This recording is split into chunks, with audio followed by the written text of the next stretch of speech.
Lowe's 2618, customer Kirby. What we have here is about a 10-year-old home, so we do not have a lead issue as far as any kind of testing for lead or anything like that.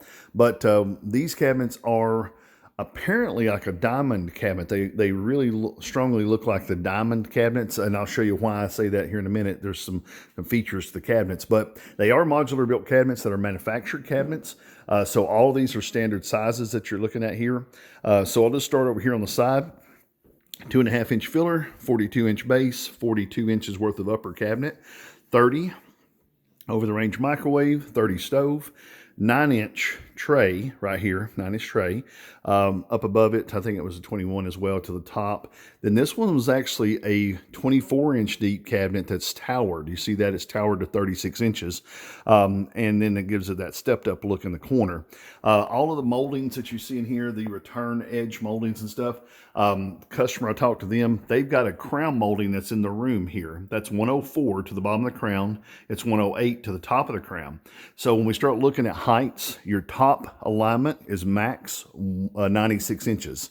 You don't want to go any taller than 96 because then we'll have 99 for the molding and that wouldn't conflict with the other one, so we'll be good. So your top alignment max is 96 for this layout.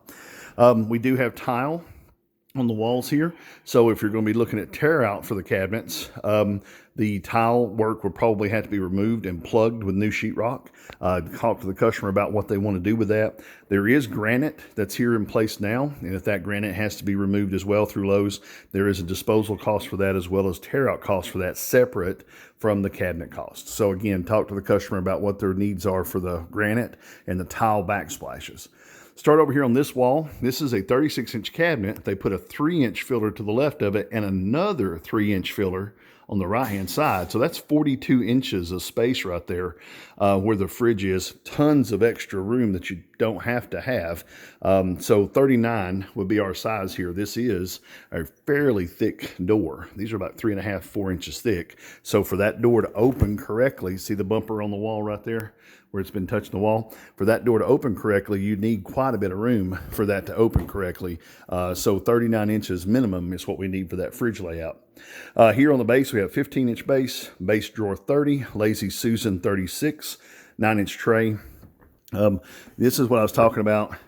They have the metal spinners in them. So that's really some of your earlier diamond cabinets had those as metal spinners. And so it kind of looks like it's a diamond cabinet brand, probably not branded in the drawer, but it still has, see, it does have the slide mounts on it too, the side slides.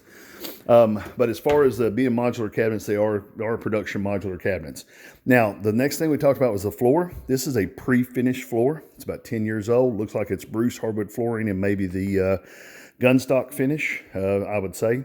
It is the 2.5-inch plank, I believe. Let me double check. No, it's 3. It's the 3.25. It's the 3.25-inch plank. Customers talking about removing this section right here where the dishwasher, the cabinet is, and opening up this as a pathway into the living room area and leaving this as a island here in the center of the room. Now, on this center of the room, the sink and the plumbing associated with it come up through the floor. So I've given you measurements of 1-inch filler, 30, I believe that was. Let me double check. 27. A 1-inch filler, 27, 24 dishwasher, 36 by 36 Lazy Susan, 36 sink base, 15 drawer. That's the actual layout of the cabinets. That if you lay those cabinets out relative to this wall, then that will tell you where your sink plumbing has to be at for this to work. And if you look underneath on the sink area, all your space underneath here, everything is just basically to the right-hand side, and they have the disposer and a plug under here for the sink area. Now, what you've not seen is there's actually a physical wall here. So this is a pony wall or a knee wall, 40.5 inches tall, 4.5 inches thick. I've given you two measurements. I've given you the external measurement, which is the outside measurement from outside corner to outside corner. That was 95, I think, on this particular side. Then I also give you the estimated interior measurement, which is from this end, see there's space, to the interior corner over there. This has got about a 2 3/4-inch margin here because of it being returned. Your cabinets are less, your countertop comes in, then you have a space. That's about 2 3/4 inches of margin. Your wall will not match the length of the cabinet dimensions that I give you because this pony wall is set up with a margin return and an upper bar, okay? Now, according to what you do in the new kitchen, the new layout, this footprint may be hidden mostly by the new cabinets, and the floor repair underneath it probably won't be a big deal. But notice also that I give you a 41-inch space from the end of this wall to this wall is a 41-inch walk area. So we got to make sure that we fit our new cabinets over the footprint of that wall if we're going to try to conceal the space where that floor has to be repaired. Now come back over here on this side, this upper bar. Again, all of this is tear out. So this bar, as far as square footage, this bar is 18 inches wide. So if you take and do the math across the back of the cabinets in an 18-inch wide bar, that's what you're actually doing for your upper bar tear out square footage as well as your lower square footage. So again, if you have questions about how to figure that, call me. I'll be more than happy to help you. Again, the back of this though is a 40.5-inch knee wall. That would have to be removed. Your floor would have to be repaired in this space from the edge of here back to the wall to open this back up. That would have to be repaired. The other thing is, if you look, there's electrical and switches here along this wall behind the sink.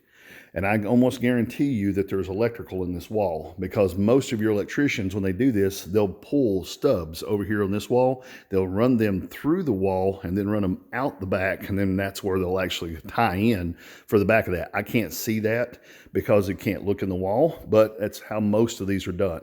So you're going to have to also have a little bit of electrical budget to be able to remove some of that wiring and go underneath the house and change some of that spacing as far as that wiring goes.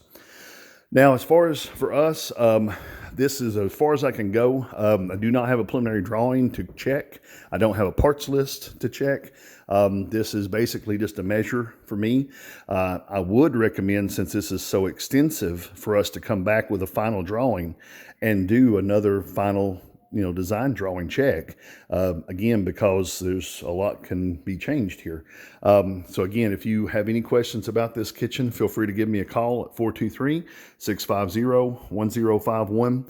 I think I've got enough information for you to start getting your preliminary drawings together. I do recommend that we come back and take another look at it. Have a good day.